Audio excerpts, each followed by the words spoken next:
नमस्कार, DD news पर आप दो टूक देख रहे हैं। मैं हूं अशोक श्रीवास्तव। देश की सबसे पुरानी पार्टी और इस वक्त भारत में विपक्ष की प्रमुख विपक्षी पार्टी कांग्रेस का बेलगावी के साथ एक बड़ा इतिहास रहा है। आज के ठीक 100 साल पहले बेलगावी में ही, कर्नाटक के बेलगावी में, महात्मा गांधी ने कांग्रेस के राष्ट्रीय अध्यक्ष के तौर पर कांग्रेस की जो बैठक थी उसका उन्होंने संचालन किया था। महात्मा गांधी सिर्फ एक बार कांग्रेस के राष्ट्रीय अध्यक्ष रहे और जिस जगह पर उन्होंने कांग्रेस के राष्ट्रीय अध्यक्ष के तौर पर कांग्रेस की जो बैठक को संचालित किया वो बेलगावी थी।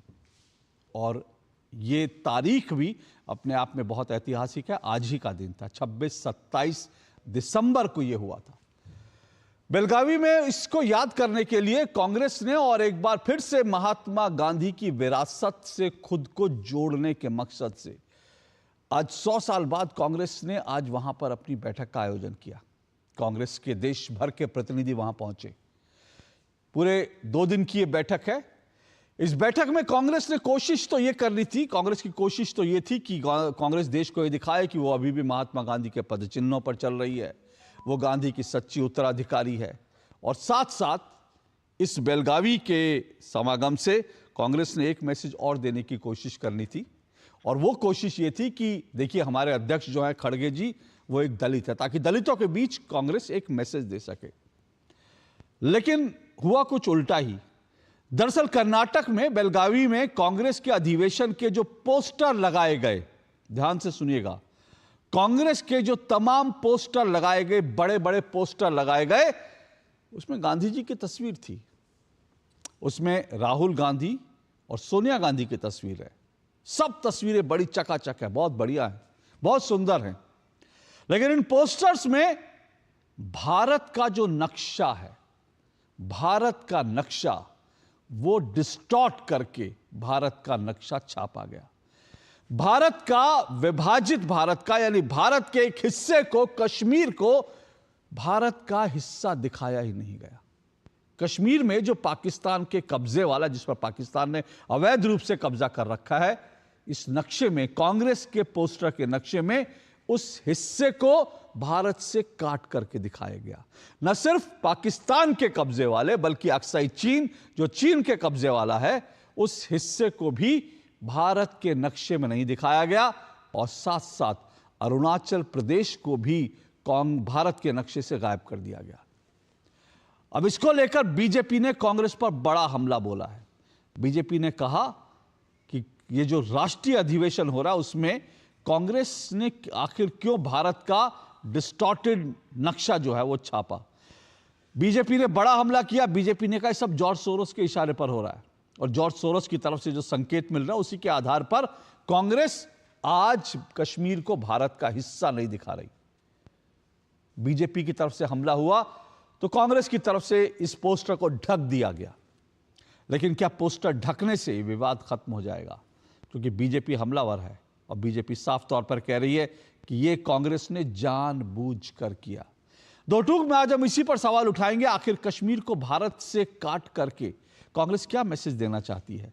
वैसे अगर कांग्रेस की बात करें, जब 100 साल पहले कांग्रेस का अधिवेशन हुआ था, अंग्रेज देश पर राज कर रहे थे और अंग्रेजों की एक नीति थी, बांटो और राज करो।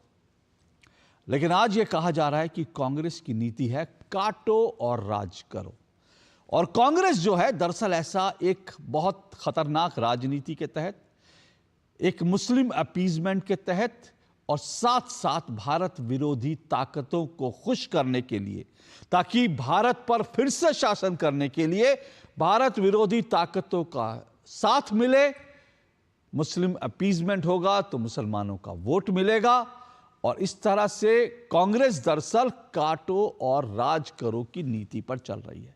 दो टूक में आज हम इसी पर चर्चा करेंगे कि क्या वास्तव में कांग्रेस, जो आज बीजेपी कह रही है कांग्रेस नई मुस्लिम लीग है, लेकिन क्या कांग्रेस नई अंग्रेज भी है कि भारत पर शासन करने के लिए, भारत में अपने शासन को फिर से स्थापित करने के लिए उसे काटो और राज करो की नीति पर चलना पड़ रहा है?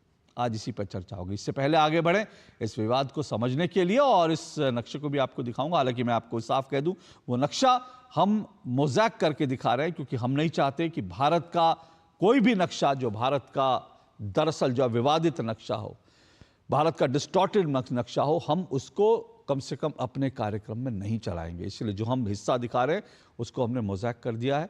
लेकिन आप सुनिए इस पर बीजेपी और कांग्रेस की ओर से क्या कहा जा रहा है।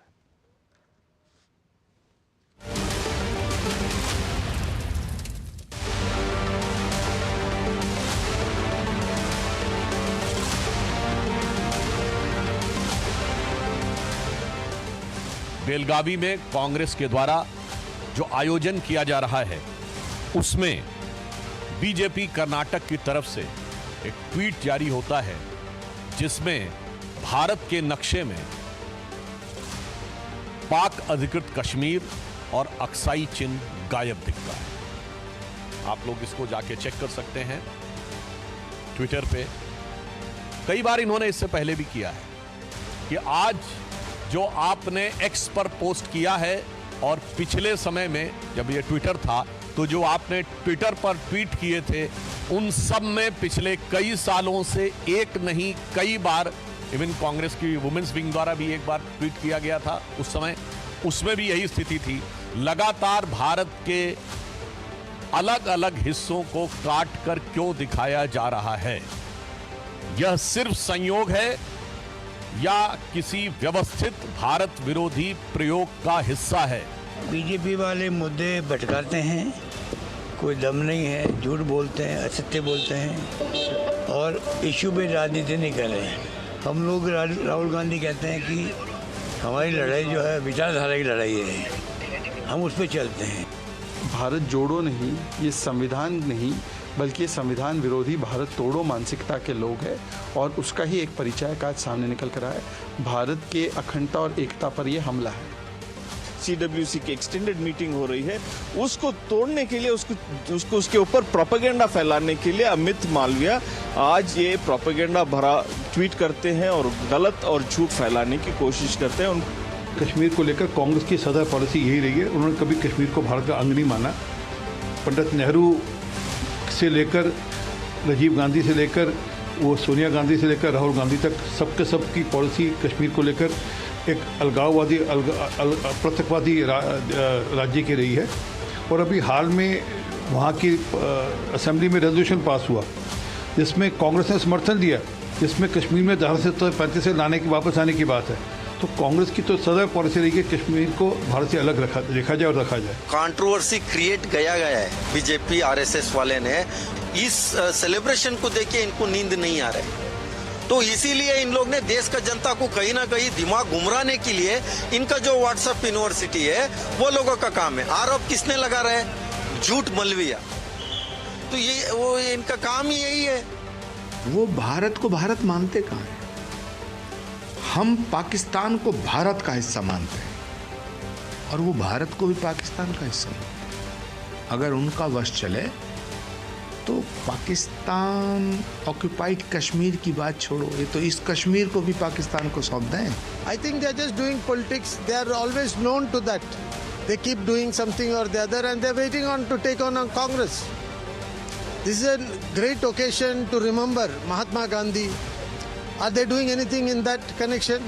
Then the Congress was then fighting for the independence of this country. Today Congress is fighting to protect all the Indians and protect secularism. That's all the difference.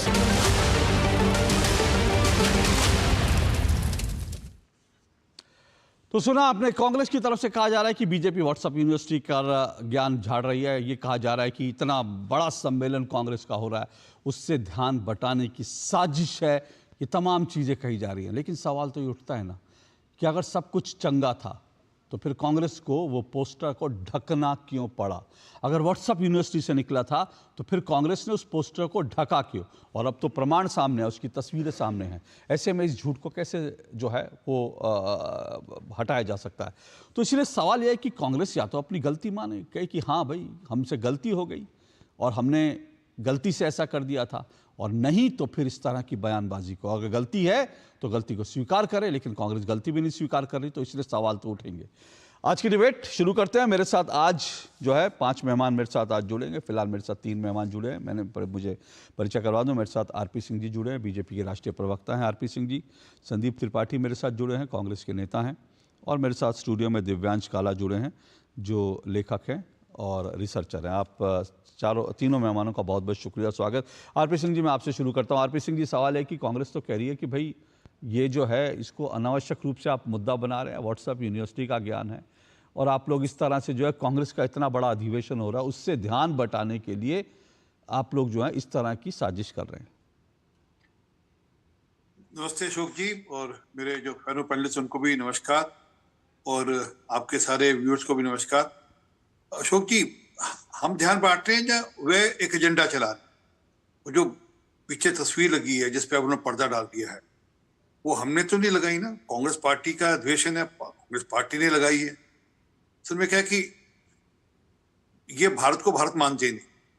हम तो अखंड भारत की बात करते हैं, ये विखंड भारत की बात करते हैं, ये भारत को टुकड़ों में देखते हैं, क्योंकि इनके नेता कहते हैं India is union of states. वो संविधान का हवाला देकर कहते हैं, परंतु ये Bharat is not union of states. ये भारत सदियों से भारत है और भारत एक रहा है। यहाँ पर महाराजा रणजीत सिंह ने जब सोना चढ़ाया दरबार साहब के लिए, तो वही सोना जाकर बाकी मंदिरों में भी दिया, उतना ही सोना बाकी मंदिरों में भी दिया उन्होंने। तो इनकी समझ में नहीं आएगा बात। सोमनाथ के दरवाजे के लिए महाराजा रणजीत सिंह ने युद्ध किया कि सोमनाथ के जो दरवाजे लूट के ले गए थे अब्दाली, वो लेकर आया जाए वापस, और लेकर भी आए।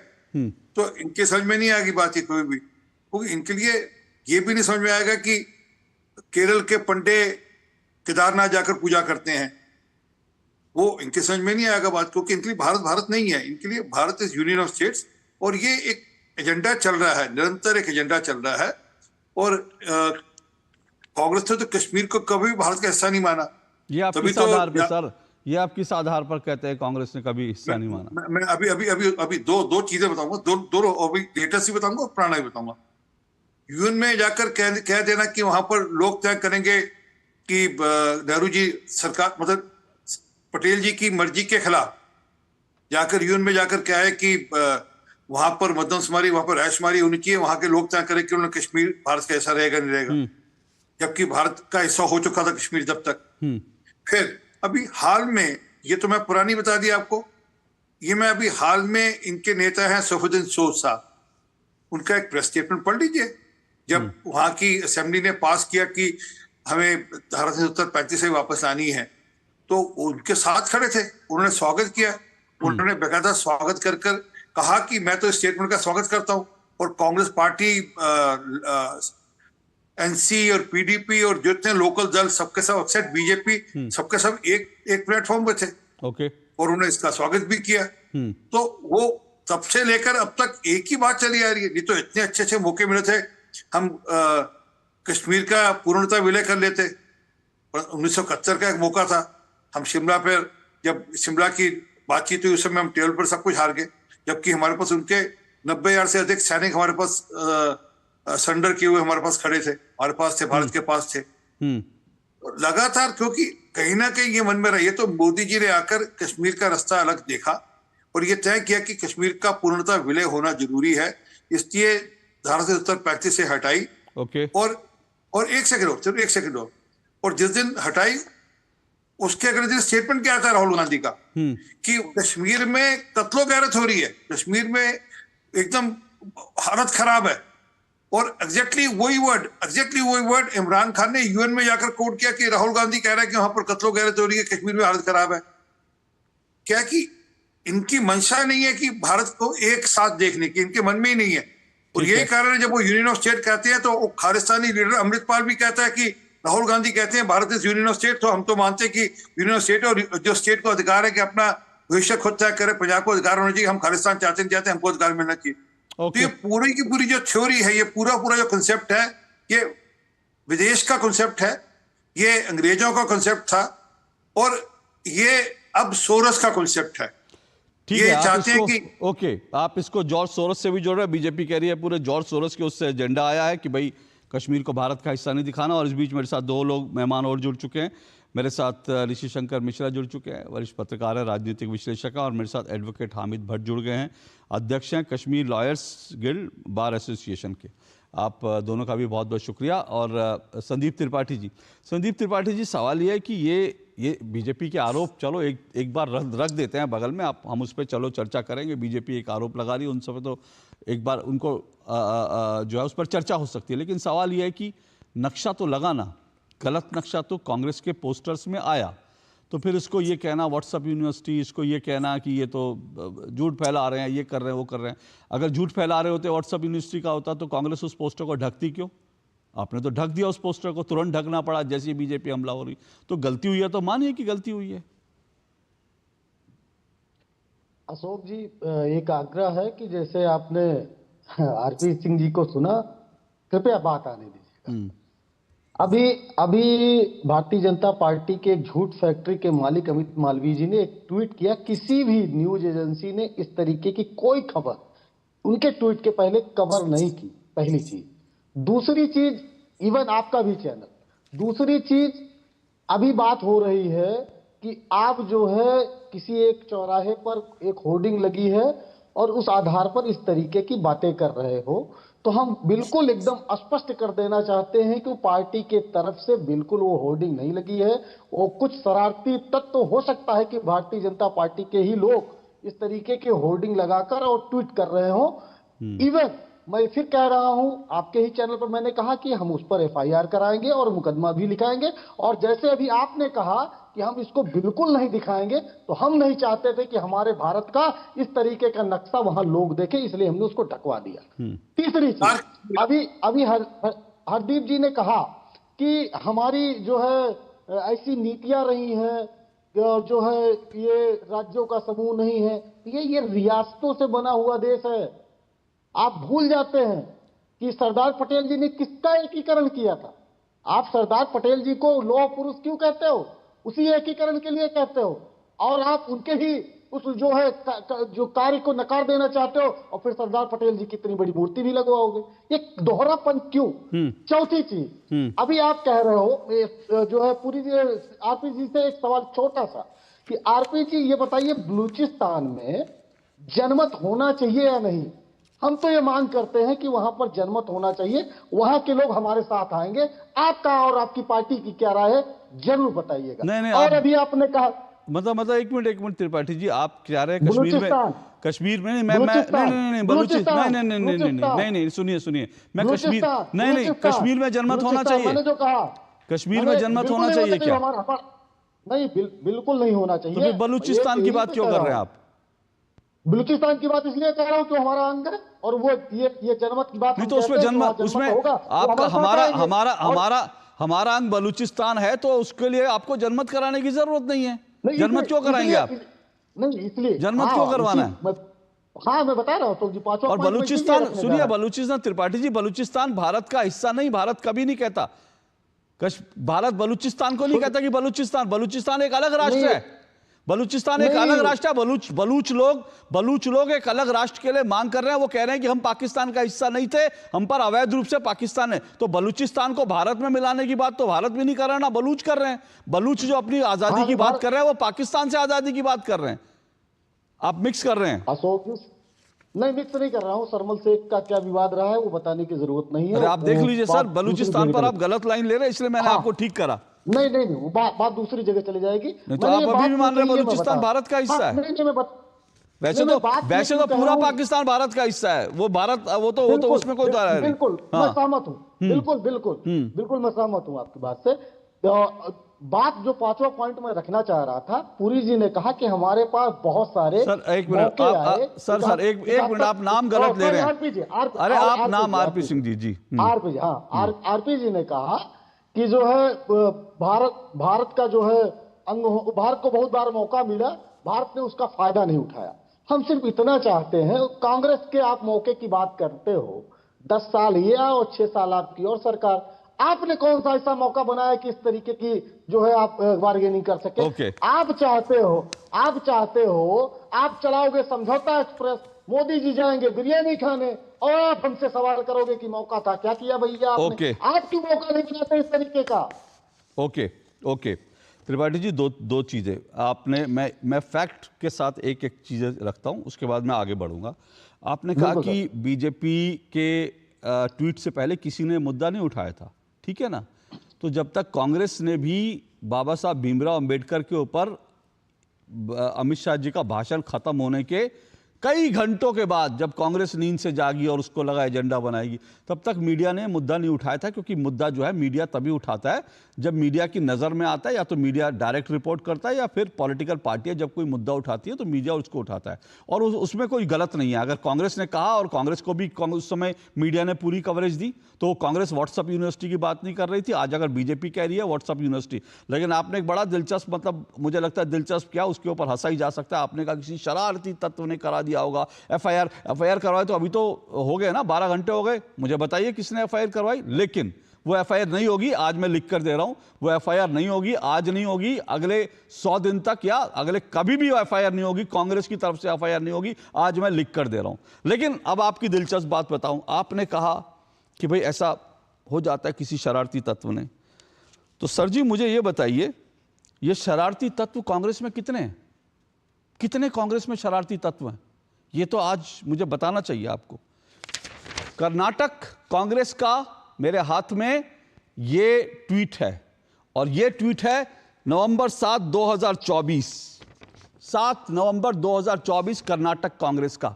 ये कांग्रेस, कर्नाटक कांग्रेस के ट्वीट में किसने घुसकर ट्वीट कर दिया? सेम वही नक्शा, ठीक वही नक्शा जो आज पोस्टर में छापा गया, ठीक वही नक्शा 2024 नवंबर 7 नवंबर को कांग्रेस की ओर से, कर्नाटक कांग्रेस की ओर से ठीक वही नक्शा ट्वीट किया। कौन था शरारती तत्व? अब आप देखिए, 15 अगस्त 2020, ये कौन है? ये है एडवोकेट प्रतिमा, ये स्टेट प्रेसिडेंट है महिला कांग्रेस की, स्टेट प्रेसिडेंट महिला कांग्रेस, और ये है गोवा की। अब इन्होंने जो है इंडिपेंडेंस डे पे ट्वीट किया।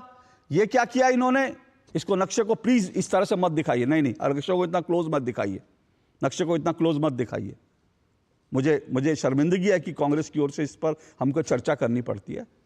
तो ये कौन सी शरारत? ये कांग्रेस की जो अध्यक्ष हैं वो भी शरारती तत्व थी, उन्होंने भी ठीक वही नक्शा जो आज छपा हुआ था, ठीक वही नक्शा कांग्रेस की अध्यक्ष ने भी ट्वीट किया। अब आप देखिए, ऑल इंडिया महिला कांग्रेस, ऑल इंडिया महिला कांग्रेस, ये ऑल इंडिया महिला कांग्रेस का ये ट्वीट है, और ये ट्वीट कब का है? ये ट्वीट जो है 27 दिसंबर 2019 का। ये योगी आदित्यनाथ को घेरने के लिए योगी आदित्यनाथ के हाथ में भारत दिखा रहे हैं, और उसके बाद इसमें से कश्मीर को काटा हुआ दिखा रहे हैं। तो ये कौन सा शरारती तत्व था? और बताइए, त्रिपुरा प्रदेश यूथ कांग्रेस, त्रिपुरा प्रदेश यूथ कांग्रेस, त्रिपुरा प्रदेश यूथ कांग्रेस का ये ट्वीट है जो फार्मर्स बिफोर कॉर्पोरेशंस। इसमें क्या है? इसमें भी भारत का वही नक्शा जो कांग्रेस के आज पोस्टर पे था। ये कहां से आया? ये कौन सा शरारती तत्व है? और कांग्रेस के अंदर सबसे शरारती तत्व, ये देखिए, कांग्रेस के अंदर सबसे शरारती तत्व रॉबर्ट वाड्रा। ये रॉबर्ट वाड्रा ट्वीट करते हैं, और रॉबर्ट वाड्रा के ट्वीट में भी वही नक्शा जो आज कांग्रेस के पोस्टर पे था। तो ये भी शरारती तत्व हैं, ये भी भाजपा ही घुसपैठ कर गए, इनके खिलाफ भी एफआईआर करवाएंगे। सर कितना, और सुनिए कुछ और चीजें बताऊं मैं। ये देखिए, बेलगावी का इतिहास बड़ा इंटरेस्टिंग है। एक मिनट रुकिए, अभी तो मुझे तथ्यों की, मैं एक एक तथ्य रख रहा हूं। बेलगावी का इतिहास भी बड़ा इंटरेस्टिंग है। बेलगावी में ही एक एडवोकेट हैं, उन्होंने बेलगावी में जो है, बेलगावी नॉर्थ कांग्रेस के कैंडिडेट फिरोज सेठ, ये टाइम्स ऑफ इंडिया की खबर है, बेलगावी कांग्रेस के एक जो है कैंडिडेट फिरोज सेठ, उनकी सभा में पाकिस्तान जिंदाबाद के नारे लगे। तो सवाल यह कि पोस्टर का ठेका क्या इन्हीं लोगों को दे रखा था जो लोग पाकिस्तान जिंदाबाद के नारे लगाते हैं? और ये तो बेलगावी में पाकिस्तान जिंदाबाद, सर छोड़िए, बेलगावी भी छोड़ दीजिए।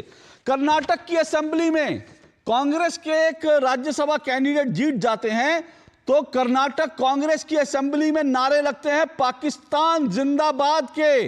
अब ये कौन से चौक शरारती तत्व थे जो कांग्रेस की जीत पर, कांग्रेस के विधानसभा के अंदर, कांग्रेस की पार्टी के अंदर, बाकायदा कांग्रेस की जीत के जश्न में कांग्रेस के समर्थक ये नारे लगा रहे थे पाकिस्तान जिंदाबाद? ये कहां से आए थे? ये कौन से शरारती तत्व है सर? कितने शरारती तत्व कांग्रेस के अंदर है सर?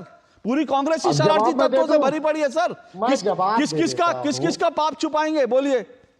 मैं जवाब दे, बोलिए सर। हमारे यहाँ सर एक थे जो है वो आजादी के पहले उनका परिवार जो है अंग्रेजों से मिलकर जो है हमारे, बस सुन लीजिए, बस सवाल का जवाब नहीं है, अब इधर उधर भागने शुरू ना, नहीं, बड़ी दिलचस्प बात है। देखिए मैं यही कहता हूं, कांग्रेस के जो समर्थक, कांग्रेस के नेता कैसे डिरेल होते हैं। जैसी फैक्ट सामने रखा, आजादी से पहले पहुंच गए। कश्मीर पे जवाब दीजिए, बोलिए संदीप त्रिपाठी। हम सब पे जवाब देंगे, बोलिए। सब पे जवाब देने के लिए बैठे। बोलिए बोलिए। और भागने का तो मेरा स्वभाव ही नहीं है। बोलिए। सर हमारे यहाँ में सर एक अंग्रेज के दलाल थे, तो उनको समाज ने बहिष्कार कर दिया। तो उन्होंने कहा कैसे जो है समाज में अपनी रॉबर्ट वाड्रा के लिए ऐसे शब्दों का इस्तेमाल करेंगे आप? रॉबर्ट वाड्रा जी के लिए ऐसे शब्दों का इस्तेमाल आप करेंगे? शर्म आनी चाहिए आपको। महिला कांग्रेस की नेता के लिए, महिला कांग्रेस की नेता के लिए ऐसे शब्दों का इस्तेमाल करेंगे आप? शर्म आनी चाहिए आपको। ऐसा कोई भी कृत्य अगर करता है जानबूझकर, तो उसकी निंदा करती है कांग्रेस पार्टी। पहली चीज, इसलिए कि इस देश को बनाने में हमने खून दिया है अपना, हमने अपनी जवानी दी है, हमारे नेताओं ने शहादत दी है, और आज हम ही से सवाल पूछा जा रहा है। नहीं तो सवाल नहीं पूछे, सवाल नहीं पूछे। कश्मीर काट के पाकिस्तान की जेब में रख देंगे और नारा लगाएंगे पाकिस्तान जिंदाबाद का सवाल भी ना पूछे। आप लोगों की आरती उतारे, आप लोगों की आरती उतारे, कश्मीर को काट करके पाकिस्तान की झोली में दे दो। आप लोगों की आरती उतारे, सवाल ना पूछे। क्या चाहते हैं आप लोग? नतमस्तक हो जाए आपके पैरों में। सवाल ना पूछे, सवाल का जवाब दीजिए। सवाल का जवाब है क्या? सवाल का जवाब है क्या? बिल्कुल है। बोलिए, सवाल का जवाब दीजिए। बिल्कुल है। अभी आपने कश्मीर के संबंध में बात की, कश्मीर के संबंध में आपने बात की। ये 3 स्टेट उस समय था जिसका जो है उस समय भारत में विलय नहीं हो पाया। भारत में विलय नहीं हो पाया, उसमें नेहरू जी ने अपनी कोशिश की, श्यामा प्रसाद मुखर्जी जी उस कश्मीर मामले के मंत्री भी बनाए गए। जो है नेहरू जी की ही वजह से, नेहरू जी की ही वजह से कश्मीर भारत का हिस्सा है। बहुत सही आपने कहा, नेहरू जी की वजह से। सुनिए, अब सुनिए, हो गया। सुनिए, नेहरू जी का बहुत एहसान था, नेहरू जी का बड़ा एहसान था, नेहरू जी का बड़ा एहसान था कि 2019 तक कश्मीर भारत का अभिन्न हिस्सा भी नहीं था। अलग संविधान था वहां। आज जो संविधान की कॉपी लेके घूमते हैं ना, उन्होंने आज तक नहीं बताया कि कश्मीर में अलग संविधान था। कश्मीर का संविधान ही अलग होगा, भारत के संविधान से कोई मतलब नहीं है। कश्मीर में अलग चलेगा। और सुनिए सर, और सुनिए, ये आप लोगों ने बड़ा एहसान किया था सर। ये आपने ठीक कहा, मैं आपकी बात से सहमत हूं। देखिए, अब जरा ये भी समझिएगा, कांग्रेस ने बड़ा एहसान किया, बहुत एहसान किया कांग्रेस ने कि भाई कश्मीर को भारत, जैसे कश्मीर तो भारत का हिस्सा था ही नहीं, तो बड़ा एहसान किया था कांग्रेस ने। अब वो एहसान का बदला, अब वो एहसान कैसे चुका रही है कांग्रेस देश का? अब वो एहसान कांग्रेस को चुकाना था तो कैसे चुकाने लगी? कांग्रेस ने कहा हमने इतना एहसान किया, कुछ और एहसान करेंगे। कश्मीर के जो आतंकवादी जो भारत से कश्मीर को अलग करने की बात करते थे, उनको प्रधानमंत्री निवास में बुला के दावतें दी जाती थी। ठीक है, ये बड़ा एहसान कर रहे थे, और एहसान ये कर रहे थे, और सिर्फ और ये मनमोहन सिंह नहीं कर रहे थे। अब आवाज सुनिए, अब सुनिए, ये सिर्फ मनमोहन सिंह नहीं कर रहे थे, ये मनमोहन सिंह तब करते थे जब वो प्रधानमंत्री थे, और ये राहुल गांधी आज करते हैं।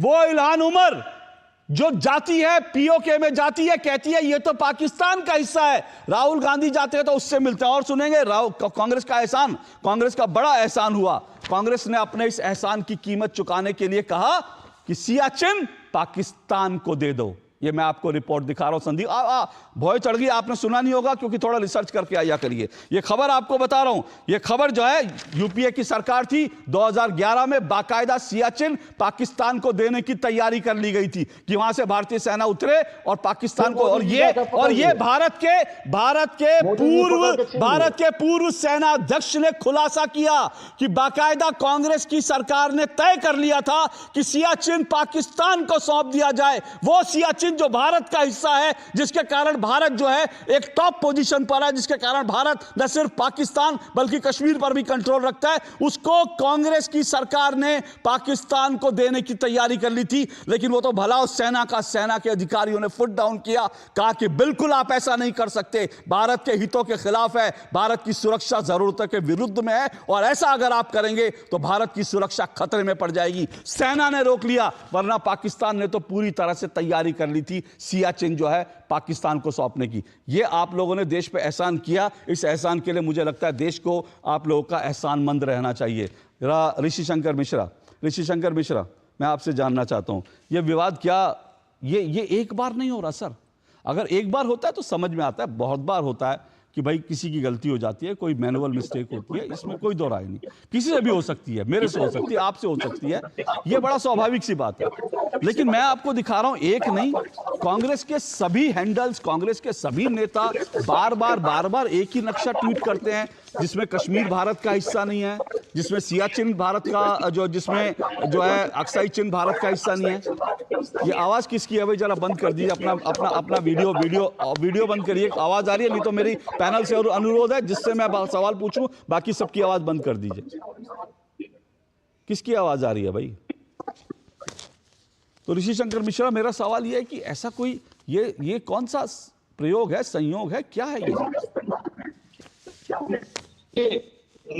नहीं मानता हूं कि जिस पार्टी ने के लिए सब कुछ कर दिया हो, उस पार्टी का ये मानता हो कि दर्शाने का मंशा हो कि कश्मीर भारत का हिस्सा नहीं है।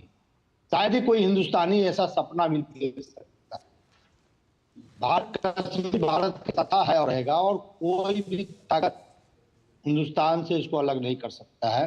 लेकिन कांग्रेस को जवाब देना चाहिए, क्योंकि मैं आपकी बात से सहमत हूं, एक बार गलती होती है, बार बार गलती नहीं। तो मैं आपके पॉइंट में एक पॉइंट और जोड़ दूं। शशि थरूर साहब ने भी 2019 में, यदि मैं सही हूं, इसी प्रकार का पोस्ट किए थे, जिसमें भारत का जो नक्शा दिखाया गया था, जिसमें वो जो हमारे जो कश्मीर है उसका आधा हिस्सा दिखाया गया।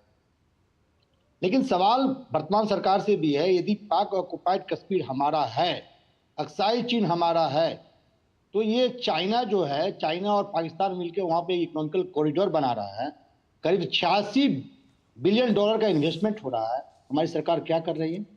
अक्साई चिन्ह को लेकर हमारी सरकार का क्या स्टैंड है? सिर्फ हम एक नैरेटिव बनाने के लिए, एक देश प्रेम, झूठा देश प्रेम दर्शाने के लिए बार बार दम भरे कि पाक का ऑक्युपाइड कश्मीर हमारा है। वर्तमान में 14 से 24 तक का 14 से 24 56 इंच वाली सरकार नरेंद्र मोदी की सरकार है। मुझे बहुत गुस्सा आ रहा है, कांग्रेस पे भी गुस्सा है, बीजेपी पे भी गुस्सा हमारा है कि हमने पाक ऑक्युपाइड कश्मीर के लिए क्या किया। चाइना हमारे हिस्से में बहुत बड़ा इन्वेस्टमेंट कर रहा है, हमारे सरकार का क्या स्टैंड है? अक्साई चिन्ह को लेकर क्या स्टैंड है? और आज मैं बताता हूं, आज बिहार में क्या हुआ है अशोक जी, आपके भी आप भी शर्मसार हो जाएंगे। आज बिहार के कार्यक्रम में महात्मा गांधी के भजन रघुपति राघव राजा राम और ईश्वर अल्लाह तेरे नाम, ये आपके भी पसंद के भजन होंगे अशोक जी। नहीं, मेरे पसंद का भजन है ये, सुनिए, मेरे पसंद का भजन है, लेकिन ये ओरिजिनल भजन नहीं है। ये ओरिजिनल भजन नहीं है। ईश्वर अल्लाह तेरो नाम उसमें जोड़ा गया था, ओरिजिनल भजन नहीं है, ये भी समझ लीजिए। मैं उसी पे आ रहा हूं। उस गायिका से भाजपा के नेता, पूर्व केंद्रीय मंत्री अश्विनी चौबे ने माफी मंगवाया। ठीक है, मुझे जानकारी है। कौन सा देश का सम्मान है? और मैं आरपी सिंह जी से पूछना चाहता हूं, हमारे बड़े भाई, कांग्रेस को पूरे देशवासियों से माफी मांगनी चाहिए। एफआईआर आपने क्यों नहीं करवाया? क्यों नहीं एफआईआर करवाया आपने? जब अशोक श्रीवास्तव या अमित मालवीय आपको बताएंगे, तब आप कुंभकर्ण निंदा से जागेंगे। आप ऐसे पोस्टर क्यों लगा कर्नाटक में? तब जब आपकी सरकार है, ऐसा दुस्साहस कोई व्यक्ति कैसे कर सकता है? Okay, RP Singh ji respond कीजिए। आपस में भी है, हम पाक ऑक्युपाइड कश्मीर के लिए क्या कर रहे हैं, अक्साई चिन्ह के लिए क्या कर रहे हैं? Okay, RP Singh ji respond कीजिए। सिर्फ बातें बनाने से थोड़ी होगा कि कश्मीर हमारा है। कांग्रेस की गलतियां निकालिए, लेकिन आपको भी तो हिसाब देना पड़ेगा ना। अशोक जी, मैं थोड़ा सा आपकी याददाश्त ताजा करता हूँ। आपके चैनल पे एक दिन मैं कहकर गया धारा 370-35 से हटाएंगे, याद है आपको? जी, मुझे याद है, आपने सबसे पहले भविष्यवाणी की थी। और मैंने कहा था कि 1 साल में हटाएंगे। जब हमने हटाया तो ये सब लोग तो खिलाफ खड़े थे। अब तक के धारा 370-35 के पक्ष में खड़े हैं। वो जो एक एक करके जो कदम बढ़ना, उसमें पहला कदम धारा 370-35 से हटाना और कश्मीर में नॉर्मलाइजेशन आना। आज कश्मीर पे हर घर पे तिरंगा लहराया जाता है। जहां पर पत्थरबाज थे, वहां पर आज लैपटॉप बाज है। वहां पर यहाँ पर एक एजेंडा निकलता था कि इस हफ्ते यहाँ बंद, इस हफ्ते यहाँ बंद, वो आज बंद हो गया बंदों ने। जहां पर पाकिस्तान के झंडे लहराए जाते थे और आरपी सिंह को जाकर वहां पर भारत का झंडा लहराने पर मार खानी पड़ती थी। आज वहां पर वो दिक्कत नहीं है। आज राहुल गांधी और प्रियंका वाड्रा जाकर वहां पर बर्फ के गोलों के साथ खेल खेलते हैं। तो एक एक करके खत्म हुआ, चिंता मत करिए। पाकिस्तान ऑक्यूपाइड कश्मीर भी आज मैं कहकर जा रहा हूं, पाकिस्तान ऑक्यूपाइड कश्मीर भी भारत का अभिन्न अंग बनेगा, ये आज मैं कहकर जा रहा हूं, होगा, और दूर नहीं है वो दिन भी। ओके, इसलिए इनके बस की चीज़ नहीं, ये तो रुकिए इनके लिए ऋषि शंकर। पाकिस्तान ऑक्यूपाइड जम्मू कश्मीर, सॉरी मेरी माफी के साथ, ये इनके हिसाब से तो वो पाकिस्तान का हिस्सा है, ये तो यही तो दिखाते हैं बार बार। अरे आप जब नक्शे में मानने को तैयार नहीं, तो जमीन पे कहां से उतारोगे उसको? हमने कहा था, हमारे मैनिफेस्टो में था कि हम धारा 370-35 हटाएंगे, हमने लागू करके दिखाया आपके विरोध के बावजूद। ओके, वैसे ये भी इंटरेस्टिंग बात है, जब 370 को हटाया गया था तो उस वक्त राहुल गांधी जी ने कहा था कि ये इससे जो है, ये 370 हटाने का फैसला जो है, ये इससे राष्ट्र की सुरक्षा को खतरा होगा, और उन्होंने कहा ये संविधान विरोधी कदम है। उस वक्त जो है उनके हाथ में लाल किताब नहीं आई थी, नहीं तो मुझे लगता है वो जम्मू कश्मीर कूच कर जाते लाल किताब लेकर, लेकिन लाल किताब तो बड़ी देर से उनके हाथ में आई। लेकिन उन्होंने क्या कहा? उन्होंने कहा संविधान विरोधी है। लेकिन कितना संविधान विरोधी था ये सुप्रीम कोर्ट ने बता दिया, भारत की अदालत ने बता दिया कि 370 हटाने का फैसला बिल्कुल संविधान सम्मत है, बल्कि 370 जिस तरह से घसीटा जा रहा था वो भारत की संविधान की मूल भावना और संविधान निर्माताओं की मूल भावना के खिलाफ था। ये तो हम सब जानते हैं। लेकिन मैं एक मिनट रुकिए, मुझे जरा एडवोकेट हामिद भट्ट को इस डिबेट में लाना है। एडवोकेट हामिद भट्ट, आप इस पूरे विवाद को कैसे देखते हैं? ये बार बार इस तरह के नक्शे जो है, कश्मीर के डिस्टॉर्ट नक्शे जो हैं, वो डिस्टॉर्टेड नक्शे जो हैं, वो बार बार ट्वीट किए जाते हैं, ये क्या कोई आपको क्या लगता है? ये हामिद भट्ट जी की आवाज दीजिए। म्यूट है जी, बोलिए हामिद भट्ट जी। हामिद भट्ट जी की आवाज दीजिए।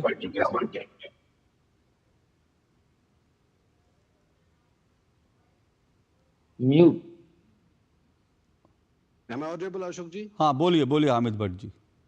जी, सबसे पहले तो आपका शुक्रिया अदा करना चाहता हूं कि आपके चैनल के माध्यम से हमेशा अपनी बात रखता हूं और रखता आया हूं और आगे भी रखूंगा। पहले तो मैं इस शेर से शुरू करना चाहूंगा कि ए हिंदुस्तान हम शर्मिंदा है, तेरे टुकड़े करने वाले जिंदा है।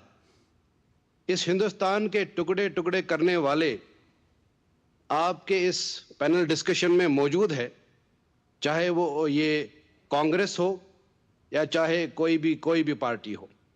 बीजेपी को छोड़कर जितनी भी पार्टियां हैं, ये जो अपने सीना मारकर जो ये कह रहे हैं कि जी हमने कुर्बानियां दी है, हमने ये किया, हमने वो किया है, हमने जी इस देश को बचाया है, पहले उनको बताइए आप कि इस बड़े मुल्क को टुकड़े टुकड़े किसने किए हैं? नेहरू जी कहां से आते हैं और कहां से जाते हैं? वो किस खानदान को रिप्रेजेंट करते हैं? और पूरे मुल्क में जो है पिछले 70 साल में हमारे हिंदुस्तान की क्या हालत रही है, ये आपको भी पता है, ये मुझे भी पता है, और जो हमारे को पैनल में जो बैठे हुए लोग जो है उनको भी पता है। देखिए, जहां तक ये जो ट्वीट करने का मामला है या जो हमारा जो कश्मीर का जो नक्शा है उसको हटाने का मामला है, ये किसी के बाप में इतना दम नहीं है कि हिंदुस्तान के नक्शे से कश्मीर का नक्शा जो है वो मिटा दिया जाए। कश्मीर जो है वो हिंदुस्तान का एक अभिन्न अंग है और हिंदुस्तान का ताज है, ताज था, ताज है और हमेशा रहेगा। चाहे कांग्रेस वाले कितना भी डिवाइड एंड रूल पॉलिसी खेले, हम इस डिवाइड एंड रूल पॉलिसी को हमेशा मीडिया के द्वारा और चाहे हमें रोड्स पे आना पड़े, हम अपने प्रोटेस्ट से जो है अपनी बात रखेंगे और कांग्रेस को एक्सपोज करेंगे। जिस कांग्रेस ने डिवाइड एंड रूल पॉलिसी को यहाँ पे लाया और इसको चलाया, और जिस तरह से कश्मीर का नक्शा पूरे हिंदुस्तान के मैप से हटाने का मकसद जो इनका है वो कभी कामयाब नहीं होगा। लेकिन ये क्यों बार बार होता है? आपको इसके पीछे क्या लगता है? क्या कोई दिमाग में, मतलब फिर मैं बार बार एक ही सवाल सबसे पूछ रहा हूं, और मुझे लगता है उस सवाल की तह तक जाना चाहिए कि फिर गलती एक बार होती है, 2 बार होती है। जब एक चीज आप बार बार करते हैं तो उसके पीछे कोई थॉट, कोई सोच नजर आती है। देखिए अशोक जी, ये बौखलाहट है 70 साल के बाद, जब इनको कुर्सी नहीं मिल रही है, अब ये परेशान हो रहे हैं हम इस विवाद को, कि हम ये विवाद कैसे उठाएंगे पूरे हिंदुस्तान में। आप देखिए, यही लोग हमेशा मुसलमान को हिंदू से लड़वाते हैं। इन लोगों ने ही मुसलमानों को सिखों से लड़वाया, मुसलमानों को हमेशा हर एक तबके से लड़वाया, ये कहकर कि यहाँ पे जो है कम्युनलिज्म है।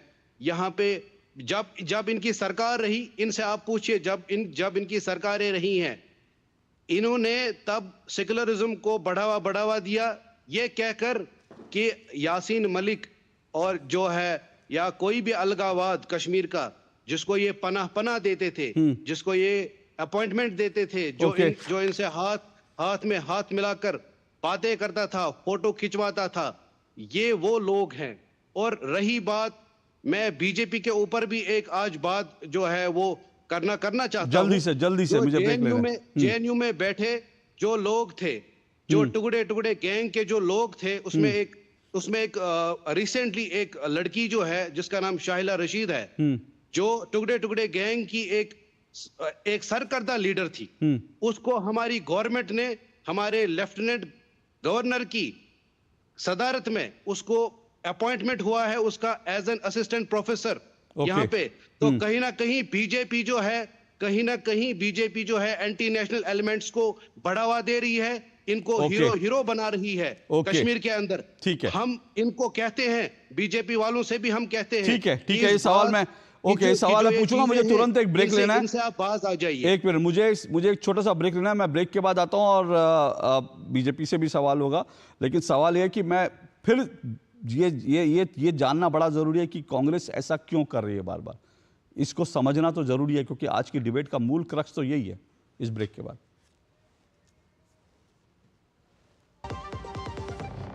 आपके घर के खाने में रेस्टोरेंट जैसा स्वाद ले आए MDH का शाही पनीर मसाला। पनीर को क्या मस्त बना डाला।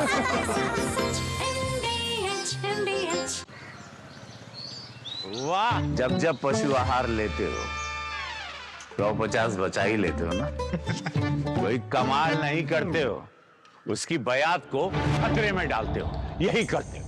तभी कहते हैं दिल से खिला, सिर्फ कपिला, देश का नंबर 1 पशु आहार।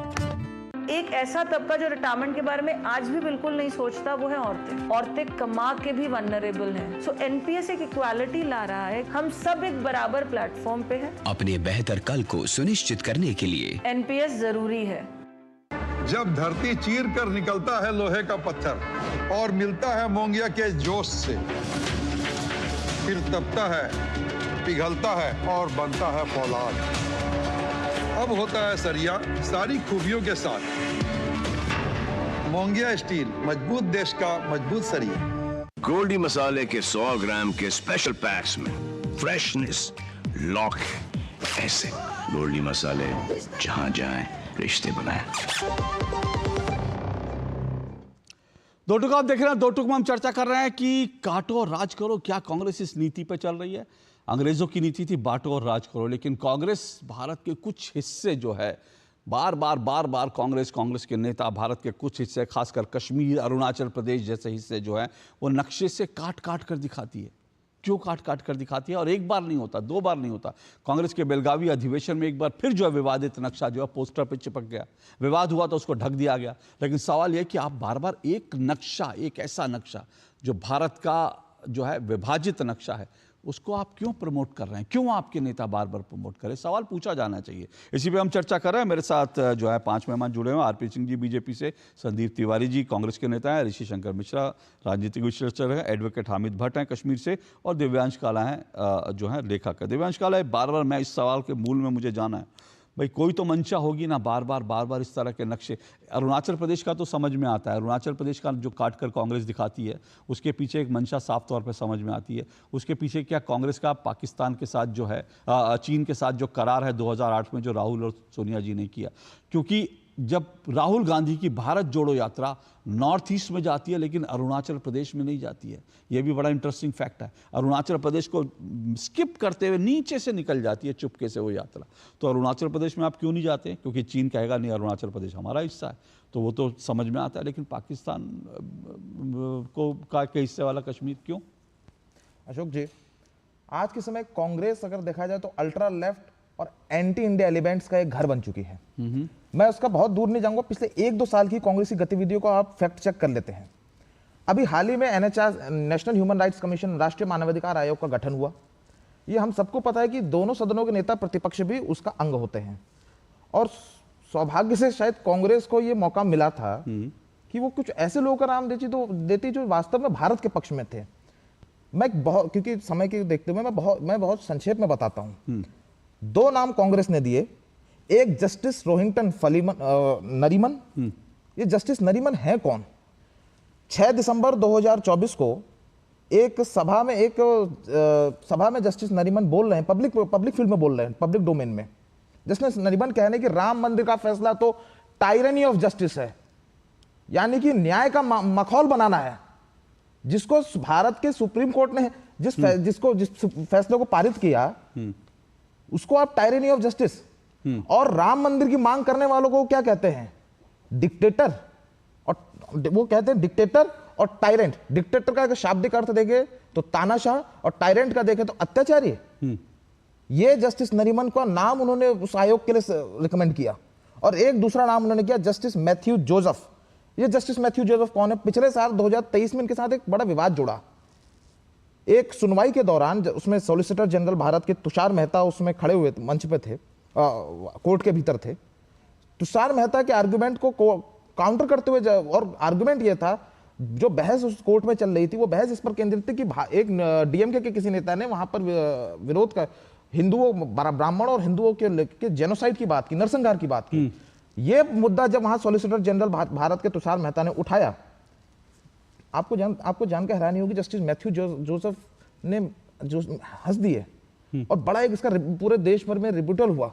और उसका हंसना तो चलिए एक बार, उसको जस्टिफाई कर रहे हैं। वो कह रहे हैं कि ऐसे बयान पेरियार भी देते थे। ऐसे लोगों के साथ आज कांग्रेस ऐसे लोगों का पक्ष लेती है। मोदी विरोध, सरकार को हथियाना, सरकार को सत्ता प्राप्त करना है, राजनीति का एक खेल है, उसमें कोई वो होना भी चाहिए। लेकिन उसको करते करते आप इतना अंधे हो जा रहे हैं कि आप भारत विरोधी तत्वों के साथ खड़े हैं। एक उदाहरण और देता हूं। पिछले साल हम सबको याद है, बीबीसी की डॉक्यूमेंट्री पे बड़ा हो हल्ला मचा। बीबीसी के कर्तृत्व पर हम आज का विषय नहीं है। मैं बस एक बहुत इतिहास का एक छोटा सा तथ्य बताता हूं।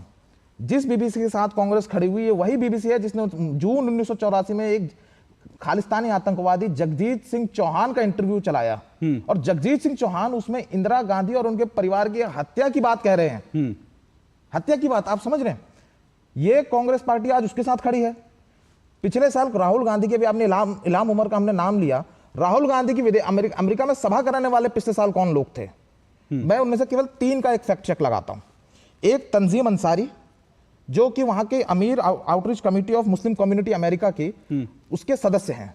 और ये जो अमीर आउटरीच कमेटी है, ये इसका जो फाउंडिंग डायरेक्टर है वो जवाद अहमद। वो जवाद अहमद कौन है? तो वो अमेरिका में एक, आपको ध्यान है, एक Islamic centre for north America का जमात के साथ जिसका संबंध बार बार आता है, जिसका नाम आता है, उसके सदस्य, उसके प्रोजेक्ट डायरेक्टर हैं। और ये आईसीएन है, वो संस्था है कि जो सैयद सलाहुद्दीन, जो कि कश्मीर की आजादी की बात करता है, उसको आगे कर रही है। पूरी जगह कुल मिलाकर कांग्रेस के जो दिव्यांश कह रहे हैं कि कांग्रेस का जो पूरा कनेक्शन है वो इस वक्त अल्ट्रा लेफ्ट और जो अर्बन नक्सली हैं, भारत विरोधी ताकतें हैं, उनके साथ कांग्रेस इस वक्त अलाइन करती हुई दिख रही है। कहीं ना कहीं से यही सोच आ रही है। आ रहा हूं संदीप जी, इस छोटे से ब्रेक के बाद आप ही को जवाब देना है इस सवाल का, इस छोटे से ब्रेक के बाद।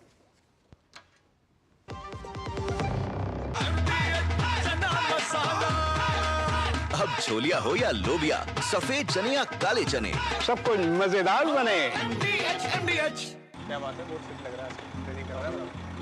3 महीने में पैसे डबल, वाह, फास्ट और हाई रिटर्न्स भी। क्या स्कीम है? कल तो नहीं थी यहाँ, और कल होगा भी नहीं। तूने कभी 5 ओवर में डबल सेंचुरी मारी है? ऐसे स्कीम के बहकावे में आके हम धोखा खा सकते हैं। और आरबीआई कहता है अपना पैसा सुरक्षित रखो और समझदारी से निवेश करो। अगर ज्यादा रिटर्न के पीछे भागोगे तो रिस्क भी उतना ही उठाओगे, और फास्ट रिटर्न से बच के, और फास्ट बॉलिंग से भी। आरबीआई कहता है जानकार बनिए, सतर्क रहिए। मेरी पसंद, मेरी पसंद, मेरी पसंद, मेरी पसंद है। हमारी पसंद। हम सबकी पसंद। मजबूत देश का मजबूत सरिया होंगे steel. Muthoot finance gold overdraft, ब्याज सिर्फ उतने ही दिन का भरिए जितने दिन पैसे इस्तेमाल कीजिए। आज ही कॉल कीजिए 1-800-313-1212। स्वाद अब आया स्वाद। जब स्वाद के पड़े हो लाले तो MDH का चंकी चाट मसाला डालें। MDH का चंकी चाट मसाला। MDH। दो टुक आप देख रहे हैं, दो टुक में काटो और राज करो कांग्रेस की नीति को। इसी को संदीप त्रिपाठी जी बताइए, क्योंकि बीजेपी ने इसको जो जॉर्ज सोरोस से जोड़ा उसका भी एक प्रमाण तो है ना पब्लिक डोमेन में, क्योंकि आपको अच्छी तरह से आता है। अभी पिछले दिनों FDL-AP नाम की एक संस्था से सोनिया गांधी जी का कनेक्शन निकला, और ये वही संस्था है जो जिस संस्था के डॉक्यूमेंट ये कहते हैं कि वो कहते हैं कि कश्मीर को भारत का हिस्सा ही नहीं मानते। तो इसलिए कश्मीर को लेकर तमाम चीज़ें उठती हैं। तो ये कांग्रेस की सोची समझी रणनीति लगती है, बताइए। अशोक जी, पाकिस्तान हमारे यहाँ आतंकी भेजता है, हमारे यहाँ टेररिज्म फैलाता है, लेकिन अगर मोदी जी साथ में बैठ के गप्पे लड़ाते हैं तो उसको हम क्या कहेंगे? कि मोदी जी जो है नवाज शरीफ से मिल गए, पाकिस्तान से मिल गए हैं, वो उनकी जो है सरपरस्ती में आ गए हैं, उनके हिसाब से काम कर रहे हैं।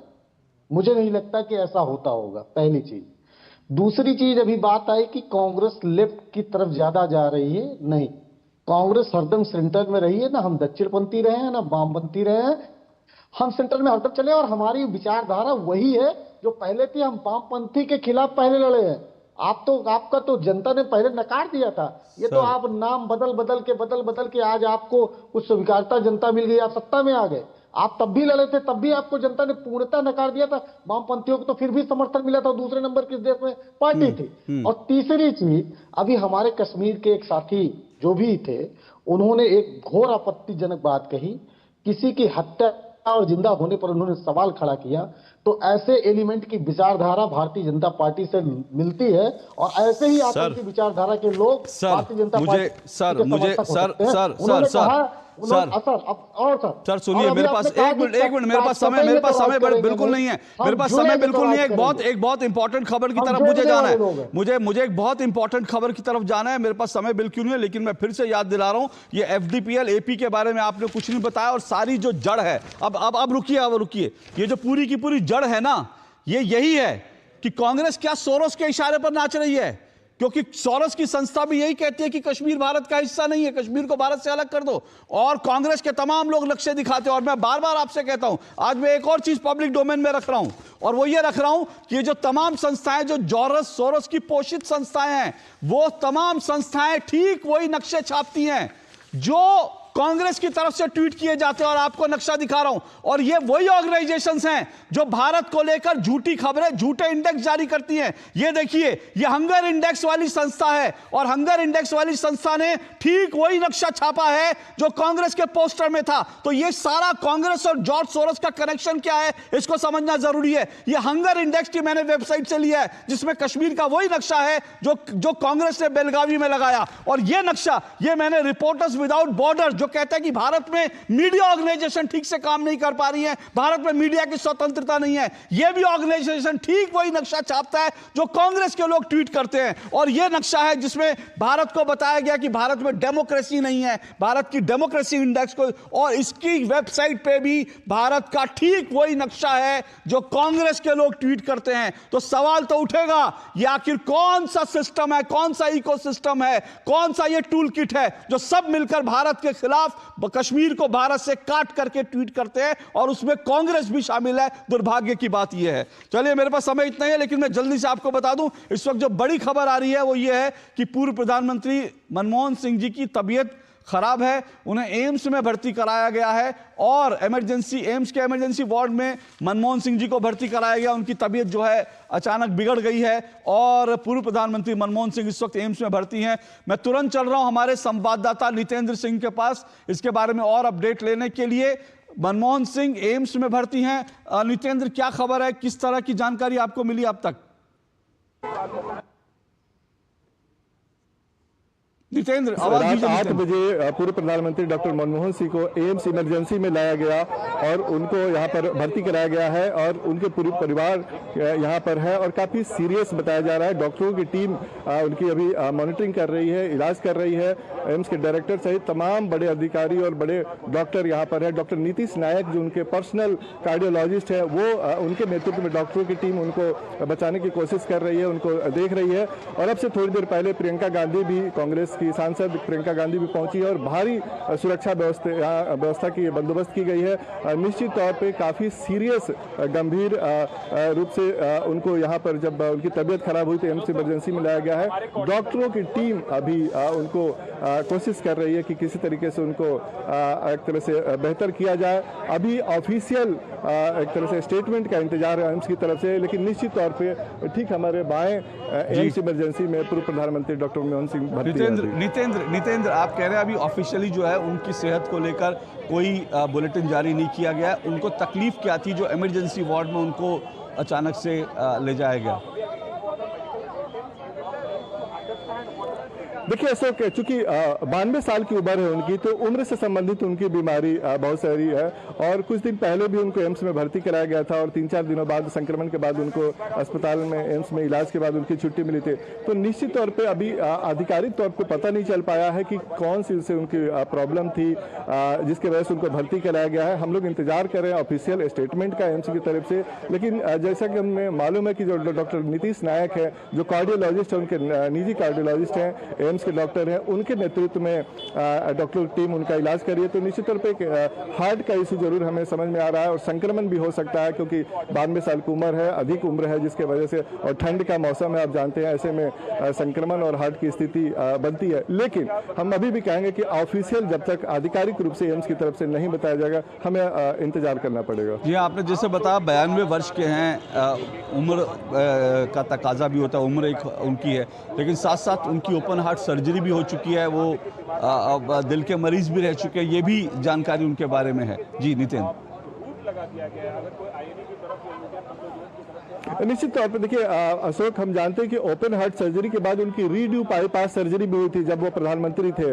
तो रीड्यू बाईपास सर्जरी बहुत ही रेयरेस्ट ऑफ द रेयरेस्ट होता है और हम सब उसको कवर भी किए हुए हैं और उसके बाद वो लंबे समय तक अच्छे से अच्छी जीवन जी रहे थे। तो कहीं ना कहीं एक बार अचानक उनकी तबीयत खराब हुई है और उम्र हम जानते हैं कि 92 वर्ष काफ़ी ज़्यादा उम्र होता है और उस वजह से और भी कॉम्प्लिकेशन हो सकता है और इस वजह से उनको भर्ती कराया गया है। उनके परिवार के सदस्य, उनकी पत्नी यहाँ पर हैं, कई वरिष्ठ नेता यहाँ पर पहुँच रहे हैं, प्रियंका गांधी यहाँ पर पहुँची हुई है, डॉक्टरों की टीम उनको देख रही है और हमें थोड़ा भी इंतजार करना पड़ेगा सो कि आखिर क्या वजह रही कि उनको अचानक इमरजेंसी में एडमिट कराना पड़ा। हालांकि नितिन, कांग्रेस के ज़्यादातर नेता तो इस वक्त कर्नाटक बेलगावी में है, वहाँ से भी कोई जानकारी है कि प्रियंका गांधी तो पहुँच गई हैं, और भी कौन लोग, और इसके अलावा तमाम लोग जो वहाँ पर पहुँच रहे होंगे उनका हालचाल पूछने के लिए, उनमें कौन कौन लोग अहम लोग शामिल हैं?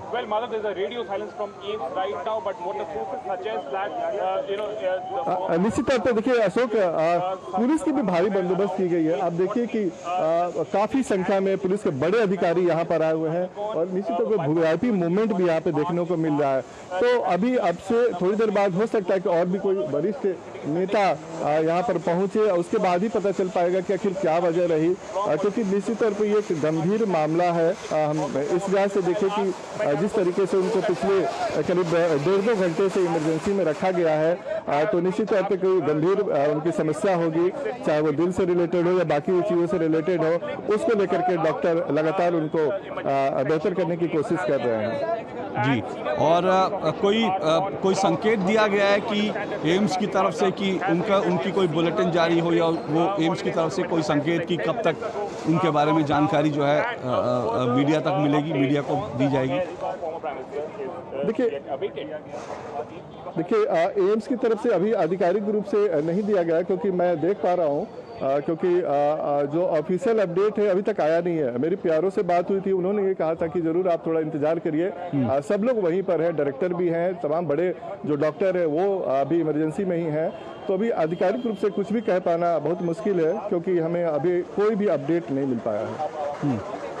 कोई अपडेट नहीं है जैसा नितेंद्र बता रहे हैं, लेकिन 92 वर्ष के हैं डॉक्टर मनमोहन सिंह, उनकी ओपन हार्ट सर्जरी हो चुकी है और पिछले साल भी उनको संक्रमण की शिकायत हुई थी। उनके निजी डॉक्टर मौजूद हैं एम्स में और एम्स में उनको जो है इमरजेंसी में उनको भर्ती किया गया है और उनके ऊपर निगाह रखी गई। डॉक्टर जो हैं उनको उनका इलाज करने की पूरी कोशिश कर रहे हैं। ये इस वक्त की अपडेट है। जैसी कुछ भी और अपडेट मिलेगी हम आपको ज़रूर देंगे। नितेंद्र हमारे संवाददाता वहाँ पर हैं। फिर बता रहा हूँ, एम्स की तरफ से आधिकारिक रूप से अभी एम्स के डॉक्टरों की तरफ से कोई जानकारी नहीं दी गई है। प्रियंका गांधी वाड्रा जो है वो एम्स में पहुँच रही हैं और इसके अलावा भी कई नेता, कांग्रेस के ज़्यादातर नेता इस वक्त बेलगावी में हैं, कर्नाटक में हैं। कांग्रेस का अधिवेशन वहाँ चल रहा है। उनमें से कौन कौन पहुँचता है उसका इंतज़ार रहेगा। लेकिन जो डॉक्टर मनमोहन सिंह हैं, उनके जो परिवार के लोग हैं वो सब वहाँ मौजूद हैं। उनके निजी जो चिकित्सक हैं वो भी वहाँ मौजूद हैं। तो नितेंद्र, हम शुक्रिया आपका फ़िलहाल, लेकिन आप जुड़े रहिए, वहाँ बने रहिए। हम लौटेंगे अगले बुलेटिन्स में भी आपसे तमाम अपडेट लेते रहेंगे। इस वक्त की बड़ी खबर है, पूर्व प्रधानमंत्री डॉक्टर मनमोहन सिंह को जो है अस्पताल में भर्ती कराया गया। 10 साल भारत के प्रधानमंत्री रहे। इसके अलावा भारत के वो जो हैं भारत के वित्त मंत्री भी रहे। वित्त मंत्री के तौर पर उनकी जो उपलब्धियां उसकी अक्सर चर्चा की जाती है। भारत में अर्थव्यवस्था जो है ओपन अप हुई थी और उसके बाद जो है नरसिंह राव उस वक्त भारत के प्रधानमंत्री थे और उनके प्रधानमंत्री काल में, और डॉक्टर मनमोहन सिंह वित्त मंत्री थे। उस समय भारत की अर्थव्यवस्था में जो खुलापन आया तो उसकी चर्चा बार बार होती है। लेकिन ये बड़ी खबर है, इस पर हम लगातार बने रहेंगे, आपको लगातार अपडेट देते रहेंगे। लेकिन फिलहाल 2 टूक में इतना ही, इजाज़त दीजिए, नमस्कार।